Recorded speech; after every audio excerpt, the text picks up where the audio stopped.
اور جو بھی نبی سے منسوب ہے وہ نبی کی وجہ سے قابل غور ہے، اس پہ توجہ دی جائے گی، اس پہ خیال کیا جائے گا، اس کا احساس رکھا جائے گا۔ اب یہ نسبت جتنی شدید ہوتی چلی جائے گی اور منسوب جتنا سچا ہوتا چلا جائے گا اتنا ہی اس کی فضیلت بڑھتی چلی جائے گی۔ دیکھیے، ہمیں کس نے بتایا ہے کہ قرآن ہے اور یہ اللہ کا کلام ہے؟ ایک صاحب کہنے لگے جی مجھے حدیث کی ضرورت نہیں ہے، ہمیں صرف قرآن کافی ہے۔ میں نے کہا نعرے لگانے والے ہمیں اچھے نہیں لگتے، عمل کی بات کرو۔ یہ تم نعرہ لگا رہے ہو کہ ہمیں قرآن کافی ہے، جی عمل کیا کہتا ہے؟ تمہیں کس نے بتایا ہے کہ یہ قرآن ہے؟ تم پر فرشتہ آیا تھا کہ یہ قرآن ہے؟ یہ جبریل نے آ کے تمہیں کہا ہے کہ قرآن ہے؟ یہ کس نے بتایا ہے کہ یہ قرآن ہے؟ جس نے یہ بتایا ہے کہ یہ قرآن ہے اس کے بتانے کو حدیث کہتے ہیں۔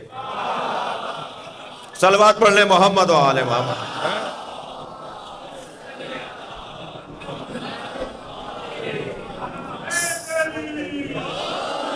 سرکار نے فرمایا نا کہ یہ قرآن ہے، تو نبی نے جو فرمایا کہ یہ قرآن ہے تو یہ نبی کا فرمانا تو حدیث ہے نا۔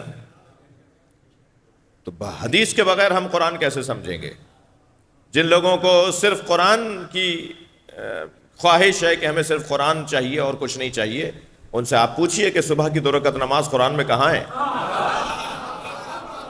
ان سے آپ پوچھئے کہ ظہر کی 4 رکعت نماز ہے، کہاں لکھا ہوا ہے قرآن میں؟ ان سے پوچھئے کہ خانہ کعبہ کے 7 چکر مکمل کریں گے تو طواف بنے گا، کہاں لکھا ہوا ہے قرآن میں؟ کہاں زکوٰۃ کا نصاب قرآن کے اندر لکھا ہوا ہے؟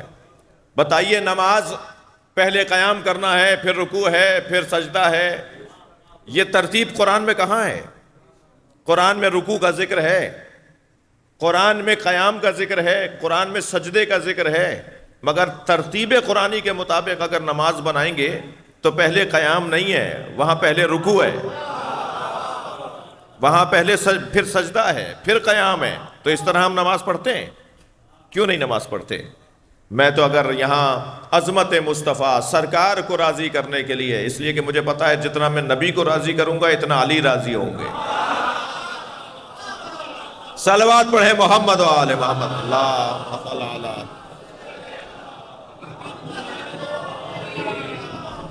سرکار کو راضی کرنے کے لیے نبی کی روح مبارکہ، نبی کی روح طیبہ کو مجلس میں بلانے کے لیے ایک جملہ کہنا چاہوں گا۔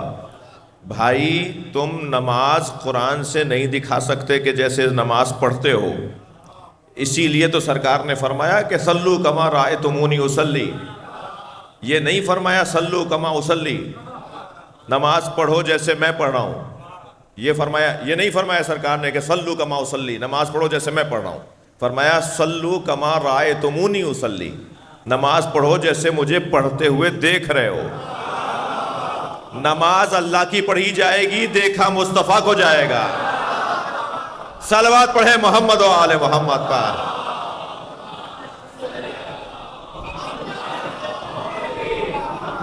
آپ کی سماعتیں میرے ساتھ بھرپور ہیں تو میرا دل کہہ رہا ہے کہ ایک جملہ اور کہہ دوں۔ نبی مکرم کو دیکھنا کتنی اہمیت کا حامل ہے۔ اللہ چاہتا ہے، سرکار چاہتے ہیں، علی چاہتے ہیں کہ نبی کو دیکھا جائے۔ نبی کو دیکھنا کتنی اہمیت کا حامل ہے۔ کہا جا رہا ہے کہ جیسے مجھے پڑھتے ہوئے دیکھو، ایسے نماز پڑھو، جیسے میں پڑھ رہا ہوں ایسے نہیں۔ یعنی دیکھنا، ہمیں ڈھونڈ رہا ہے نبی کیسے پڑھ رہے ہیں۔ اور شاعر کیا خوب کہتا ہے کہ ادائے دید، کسی کو آپ جب کسی سے بہت پیار ہوتا ہے کسی کو تو اس سے آنکھیں ہی نہیں ہٹ رہی ہوتی، اور وہ جو آنکھیں نہیں ہٹ رہی ہوتی ان میں ایک پیار بھی ہوتا ہے اور عاجزی بھی ہوتی ہے۔ بعض اوقات تو کسی دشمن سے بھی آپ کی آنکھ نہیں ہٹتی، مگر دشمن کو جیسے آنکھ بھر کے آپ دیکھ رہے ہوتے ہیں اس کا پیغام کچھ اور ہے، اور جس سے آپ کو محبت ہوتی ہے اسے جب آپ آنکھ بھر کے دیکھتے ہیں تو اس کا انداز کچھ اور ہے۔ یہ آنکھیں بتائیں گی کہ یہاں عاجزی ہے یا تکبر، یہاں خاکساری ہے یا تکبر۔ جس سے پیار ہوتا ہے نا، اسے دیکھتے ہوئے اندازہ، آپ 2 لوگوں کو دیکھ رہے ہو کہ ایک دوسرے کو دیکھ رہا ہے، مثلا تو آپ کو اس کے دیکھنے کا انداز بتا دے گا کہ یہ پیار بھری نگاہیں ہیں. البتہ ہر ایک کے کاموں میں دخالت نہیں دیجیے گا جی. آپ کو دیکھنا بتا دے گا کہ یہ دیکھنا پیار بھرا دید ہے یا پیار بھری دید ہے یا اس میں کوئی نفرت پائی جاتی ہے. تو اسے شاعر کہتا ہے کہ ادائے دید دیکھنے کا انداز. ادائے دید سراپا نیاز تھی میری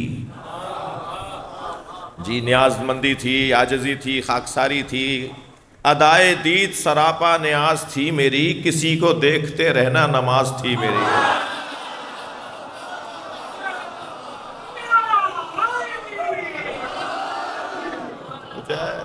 صلوات پڑھے محمد و آل محمد. اللہ حضور. حضرت بلال حبشی کہتے ہیں کہ میں تو نبی کو دیکھنے جاتا تھا، نماز بھی ہو جاتی تھی. کس نے بتایا ہے کہ صبح کی 2 رکعت نماز ہے اور نماز کی ترتیب یہ ہے؟ یہ سرکار نے بتایا ہے.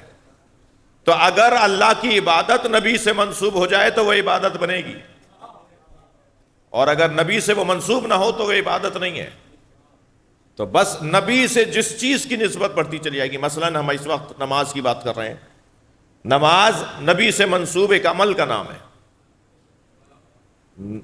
میں اگر اپنے نماز میں کمزور بچوں کو ایک جملہ کہوں کہ تم نماز اس لیے بھی پڑھا کرو کہ یہ شبیہ مصطفیٰ ہے، یہ ادائے مصطفیٰ کی شبیہ ہے جی. وہ اور بات ہے کہ امت اس کثرت سے ادا کی جانے والی عبادت کے اندر ہی مختلف فی ہے. کوئی کیسے پڑھ رہا ہے تو کوئی کیسے پڑھ رہا ہے، اور ہمیں الجھنوں میں جانا نہیں ہے کہ کون کیسے پڑھ رہا ہے. ہمیں تو روشن رکھنا ہے کہ علی کیسے پڑھ رہے ہیں. اس لیے کہ چوتھے دور حکومت میں جب مولا علی نے پہلی آفیشل نماز پڑھائی، صلوات پڑھ لیں ذرا محمد و آل محمد. مولانا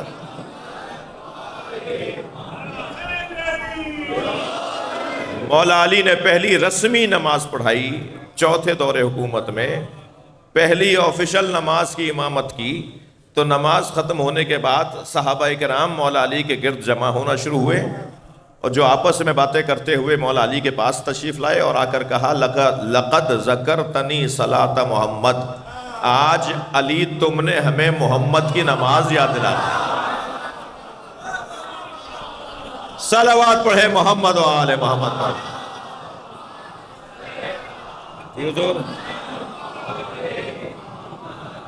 قرنا فی بیوتکن ولا تبرجنا تبرج الجاہلیت الاولی.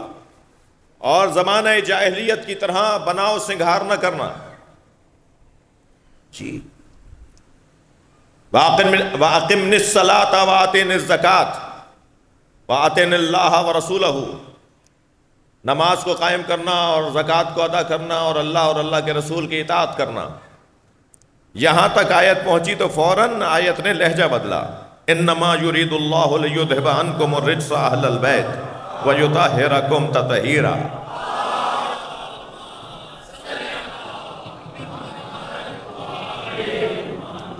یہ آیت کا تسلسل پڑھا ہے میں نے، کوئی علیحدہ سے آیت نہیں ہے. یہ اسی آیت کے اندر یہ آیت کا حصہ ہے. یعنی آیت تطہیر جس کو ہم کہتے ہیں نا، یہ پوری آیت نہیں پڑھی جاتی ہے ہمارے یہاں. یہ جو ابھی میں نے پڑھی آیت تطہیر انما سے شروع ہو کر یطہرکم تطہیرا پہ جا کے ختم ہو رہی ہے، یہ پوری آیت نہیں ہے. یہ 33ویں آیت کا دوسرا حصہ ہے. سورہ احزاب کی 33ویں آیت کا دوسرا حصہ ہے. اس کا پہلا حصہ نبی کی زوجاؤں سے متعلق ہے. اس کا آخری اور دوسرا حصہ اہل بیت سے متعلق ہے، جہاں صراحت کے ساتھ اللہ نے اہل بیت کا لفظ استعمال کیا ہے. اس سے پہلے نبی کی زوجاؤں سے بات ہو رہی ہے. آیت ایک ہی ہے، نبی کی زوجاؤں یہ 6 کام نہ کرنا، یا یہ 6 کام کرنا، یہ نہ کرنا یہ کرنا، یہ نہ کرنا یہ کرنا. تقریباً 1.5 آیت میں اللہ نے نبی کی زوجاؤں سے بات کی ہے کہ یہ نہ کرنا اور یہ کرنا.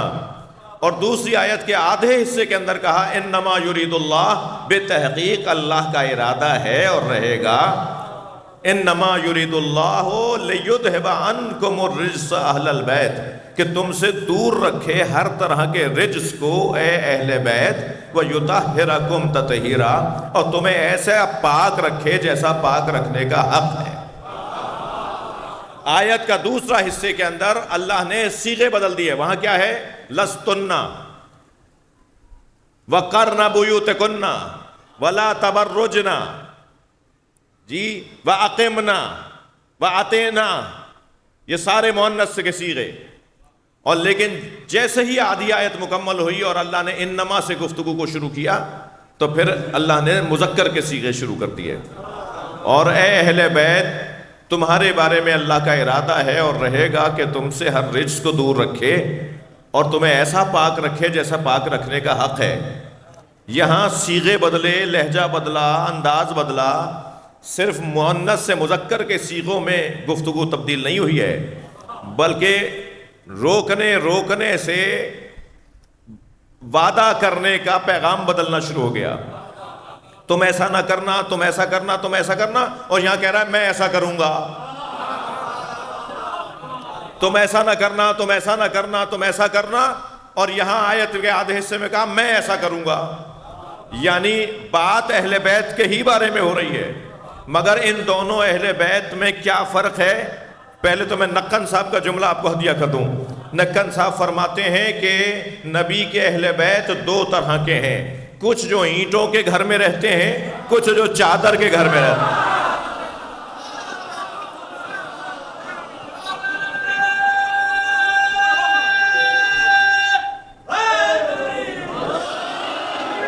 وہ جو اینٹوں اور پتھروں کے گھر میں تھے انہیں اللہ کہہ رہا ہے کہ ایسا کرنا اور ایسا نہ کرنا، اور جنہیں چادر کے گھر میں لیا ان سے کہا کہ میں ایسا کروں گا۔ یعنی اب اگر لفظ میں اپنے انداز سے اس کو بہتر کر لوں، یوں کہہ دوں کہ اہل بیت نبی کو خود اپنی حفاظت کرنی ہے، اہل بیت نبوت کی اللہ حفاظت کرے گا۔ صلوات پڑھیں محمد و آل محمد۔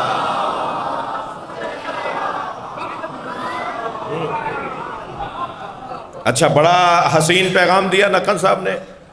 فرماتے ہیں کہ اینٹوں کے گھر میں رہنے والے اہل بیت نبی ہیں اور چادر کے گھر میں رہنے والے اہل بیت نبوت ہیں۔ تو مضبوط گھر کون سا ہوتا ہے؟ دنیا کے اوپر نہ جانا، دنیا کی دید سے نہ دیکھنا، دنیاوی اینک لگا کے نہ دیکھنا کہ مضبوط کون سا ہوتا ہے۔ مضبوط اینٹوں کا گھر ہوتا ہے یا چادر کا؟ تو دنیا والے تو کہیں گے صاحب اینٹوں کا گھر مضبوط، چادر کا گھر تو ہوا کے جھونکے پر، یہاں سے طوفان کیا ہوا کا جھونکا آیا یہ وہاں جا پڑے گا، اکھڑ جائے گا۔ تو چادر کا گھر کہاں مضبوط ہوتا ہے؟ وہ تو اینٹوں کا گھر مضبوط ہوتا ہے۔ یہ دنیا دیکھ رہی ہے، مگر دنیا کی اینک اور ہے، اللہ کا پیغام اور ہے۔ اللہ کا پیغام یہ ہے کہ گھر کی وجہ سے گھر والے نہیں ہوتے، گھر والوں کی وجہ سے گھر ہوتا ہے۔ پہلے تم رہنے والوں کا تعین کرو کہ کون رہے گا، پھر طے ہوگا کہ گھر کتنا مضبوط ہے۔ اگر رہنے والے چادر کے گھر میں ہیں اور رہنے والوں میں ایک نام علی کا ہے تو یہ گھر اتنا مضبوط ہو جائے گا کہ اس لیے کہ اس میں علی رہتے ہیں۔ اور اگر مجھ جیسا آپ جیسا کوئی رہے گا تو پھر ہم تو گھر کو دیکھ کر اپنی مضبوطی کو تلاش کریں گے۔ ہماری مضبوطی تو ہمارے گھر کی پختگی پر ہوگی، لیکن جس کے گھر کی چھت ٹپک رہی ہو، جس کا فرش ٹوٹا ہوا ہو، جس کا مثال کے طور پہ جس کے گھر کے اندر بچھانے کے لیے کوئی بستر نہ ہو، وہ بھی گھر ہے۔ اور وہ بھی گھر ہے کہ جس کے اندر سونے چاندی کے اور جواہرات کے مثال کے طور پہ برتن رکھے ہوئے ہوں، گھر وہ بھی ہے۔ مگر گھر سے گھر والے ہیں یا گھر والوں سے گھر ہے؟ بھائی میں ایک جملہ کہنے جا رہا ہوں، کتنی دفعہ آپ نے یہ محاورہ بولا ہے اور سنا ہے کہ چادر دیکھ کر پیر پھیلانے چاہیے؟ بولتے ہیں نا کہ بھائی تم نے اپنی حیثیت سے زیادہ کام کر لیا، چادر دیکھ کر پیر پھیلانے چاہیے۔ اہل بیت وہ ہیں جنہیں دیکھ کر چادر پھیلتی ہے۔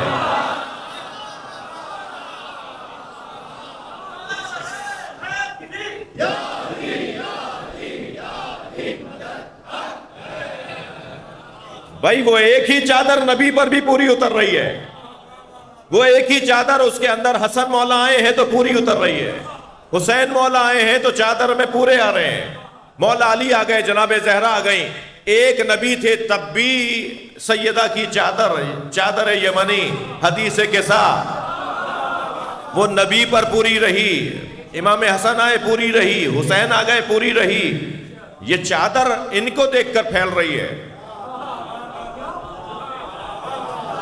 اور یہ تو بہت بڑا مقام رکھتے ہیں، یہ چادر اوڑھ لیں تو وہ نور ہو جاتی ہے۔ حدیث قصہ بھی آپ نے پڑھی ہے، اس حدیث قصہ میں اٹھا کے دینا انور، حدیث قصہ اٹھا کے دو، سامنے رکھیے۔ حدیث قصہ میں ابھی آپ نے پڑھا کہ کانہ البدر فی لیلۃ تمامہ وکمالہ، جی جب سرکار نے اپنے اوپر چادر کو لے لیا، اور چادر کو لینے کے بعد کیا فرماتی ہیں، فَلَمَّا اكْتَمَلْنَا،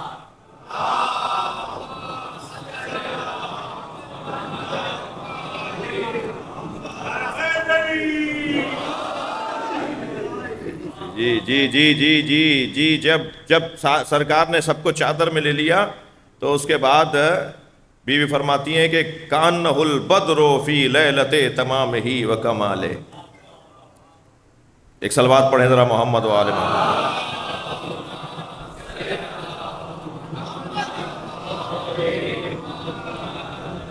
جب ہم اس چادر کے اندر آ گئے تو یتلألأ کانہ البدر فی لیلۃ تمامہ وکمالہ، یہ یتلألأ چمک رہا تھا، یہ جو چمک رہا تھا 14ویں کے چاند کی طرح، یہ نبی کا چہرہ نہیں تھا، یہ چادر تھی۔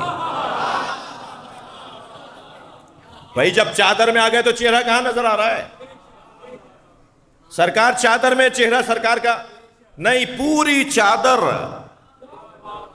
بقعہ نور بن گئی، یعنی جب کوئی دیکھے گا تو وہ چادر چاند کی طرح چمک رہی تھی۔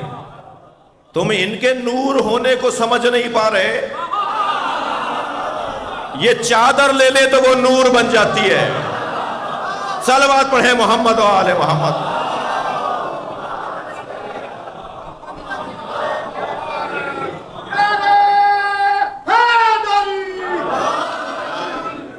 مکمل وجود اس چادر کا، یتلألأ کانہ البدر فی لیلۃ تمامہ وکمالہ۔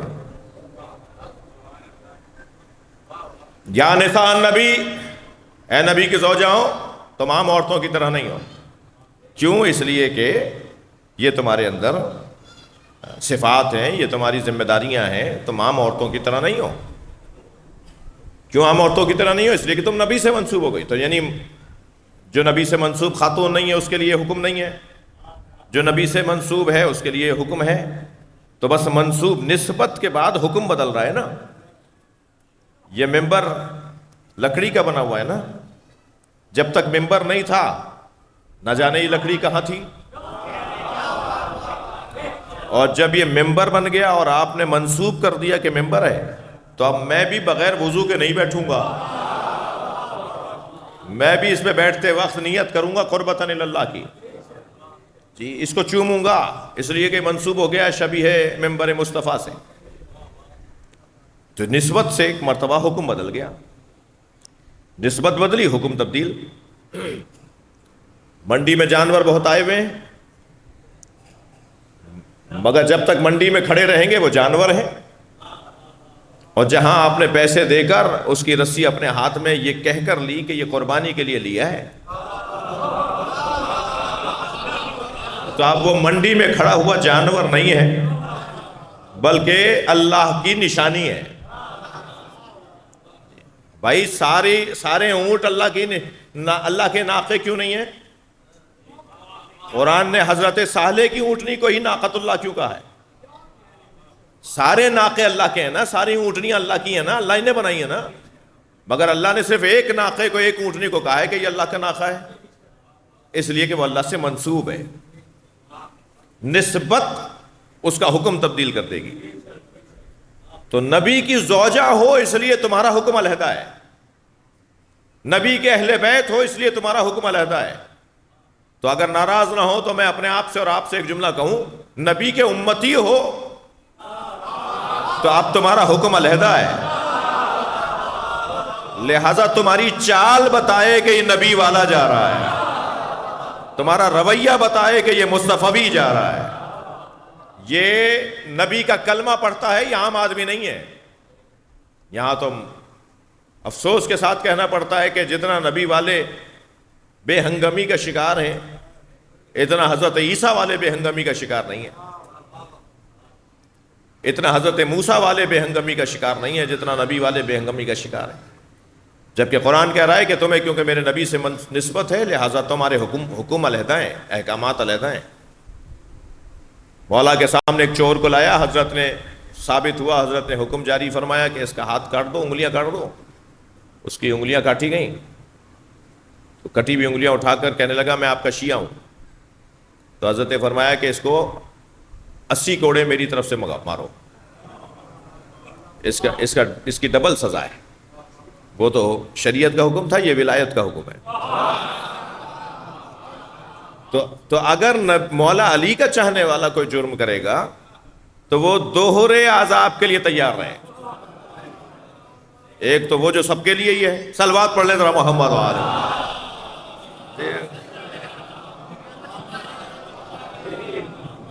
اور ایک وہ کہ جو مولا علی کے چاہنے والے ہونے پر اس کا جو گناہ بڑھ رہا ہے کہ تم علی کے ہوتے ہوئے ایسا کر رہے ہو، علی والے ہوتے ہوئے تم نے ایسا کر دیا، تو اس کے لیے بھی اسے تیار رہنا چاہیے۔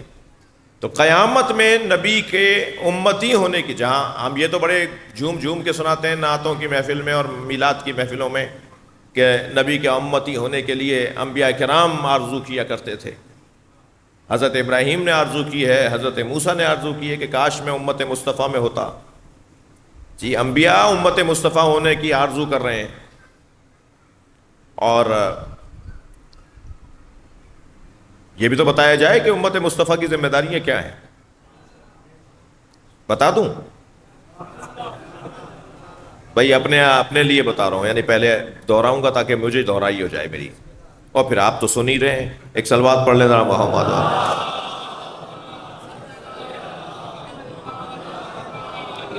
یا ایھا الذین آمنوا من یرتد منکم عن دینہ، اے صاحبان ایمان اگر تم میں سے کوئی دین سے پھر گیا تو تمہارے جانے سے اسلام کو کوئی نقصان نہیں ہوگا، جان لو کہ پھر اللہ تمہاری جگہ ایک اور قوم کو، کچھ اور لوگوں کو لے آئے گا، جاؤ گے ایک، تمہاری جگہ اللہ 3 سے زیادہ لوگ لائے گا، یعنی جمع کو لے کر آئے گا، تمہارے ایک کے جانے سے کوئی نقصان نہیں ہوگا۔ پھر جنہیں وہ لے کر آئے گا ان کے اندر یہ 6 صفتیں پائی جائیں گی۔ پہلی صفت، اب یہی صفتیں ہیں جو میری اور آپ کی ذمہ داریاں ہیں، یہی صفتیں ہیں جو اب قرآن میں بیان کی ہیں، یہ میری اور آپ کے فرائض بنتے ہیں۔ جی من یرتد منکم عن دینہ، اگر تم میں سے کوئی پھر گیا تو فسوف یأتی اللہ بقوم، اللہ ایک اور قوم کو لے کر آئے گا جس کے اندر پہلی صفت یہ ہوگی یحبہم، اللہ ان سے محبت کرتا ہوگا۔ دوسری صفت یحبونہ، وہ بھی اللہ سے محبت کرتے ہوں گے۔ تیسری صفت اذلۃ علی المؤمنین، وہ مومنین کے سامنے خاکساری کے ساتھ حاضری دیں گے، وہ مومنین سے اکڑ کر بات نہیں کریں گے۔ مومنوں سے اکڑ کر بات کرنا یہ نبی والوں کا کام نہیں ہے۔ چوتھی صفت اعزۃ علی الکافرین، مگر کافروں سے اکڑ کر بات کریں گے، کہیں عادت نہ بن جائے ان کے ساری خاکساری، جی تمہارے مزاج میں کہیں تواضع عادت نہ ہو جائے۔ ہمیشہ تواضع کو عادت نہیں بنانا ہے، کہاں تواضع رہے اور کہاں تکبر رہے، یہ اتنا مجھے میرے اوپر کنٹرول ہونا چاہیے۔ ایک صلوات اور پڑھے محمد و آل محمد۔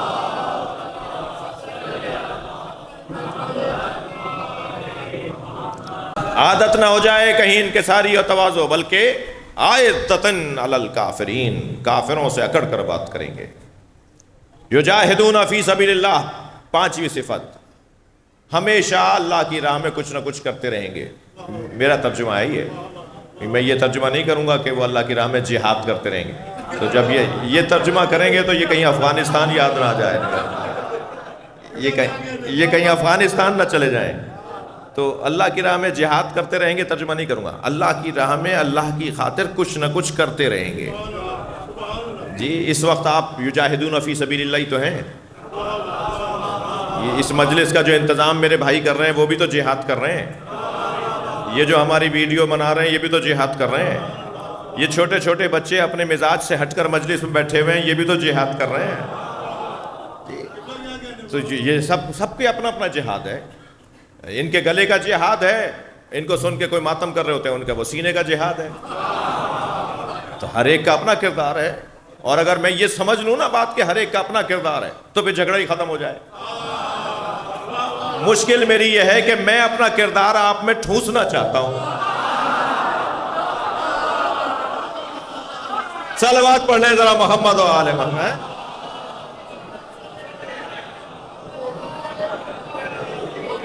بھائی ہر ایک کا کام ہے, ہر ایک کا اپنا کردار ہے, ہر ایک کا اپنا جہاد ہے, اور ہر ایک اپنی صلاحیت کے مطابق ہی جہاد کرے گا. اب جس کا بازو ہی نہ ہلتا ہو آپ اس کے ہاتھ میں ذوالفقار پکڑا دیں.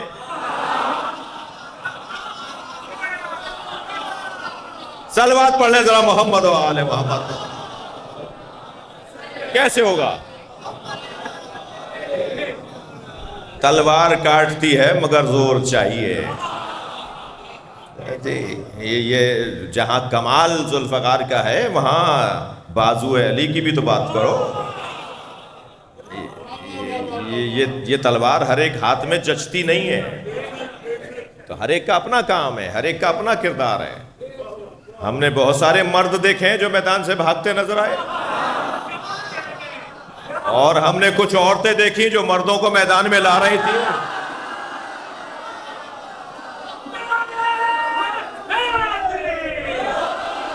صلوات پڑھے محمد و آل محمد. اللہم صل علی محمد و آل محمد. تو بھائی ہر ایک کا کام علیحدہ ہے, ہر ایک کا کردار علیحدہ ہے. اور یہاں یجاہدون فی سبیل اللہ یہ 5ویں صفت. اور 6ٹھی صفت کیا ہے؟ لا یخافون لومۃ اللائم. ملامت کرنے والوں کی ملامت سے یہ خوف زدہ نہیں ہوتے. ساری دنیا کچھ کہتی رہے ان کا ضمیر مطمئن ہے, یہ اکیلے کھڑے رہیں گے. ضمیر اگر مطمئن ہو, سب ایک بات کریں اور ضمیر آپ کا مطمئن ہو تو آپ کو وہی کرنا ہوگا جس سے اوپر آپ کا ضمیر مطمئن ہے. دنیا مذمت کرے ملامت کرے یہ اس سے خوف زدہ نہیں ہوتے. لا یخافون لومۃ اللائم, یہ ملامت کرنے والوں کی ملامت سے خوف زدہ نہیں ہوتے.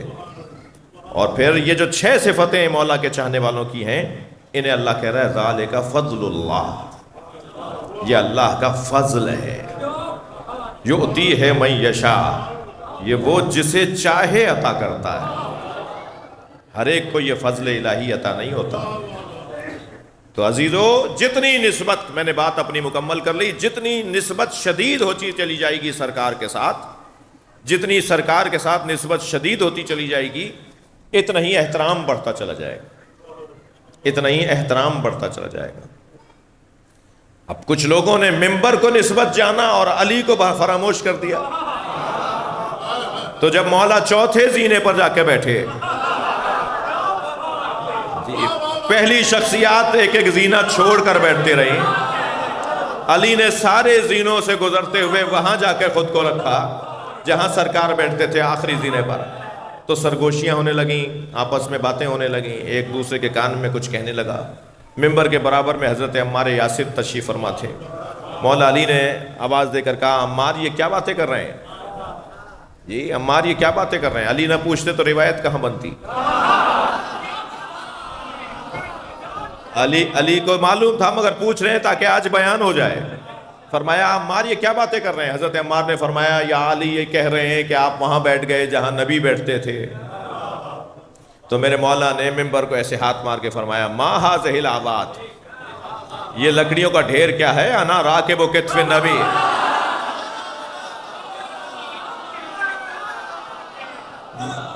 یہ لکڑیوں کا ڈھیر کیا ہے؟ میں نبی کے دوش پر بیٹھا ہوں.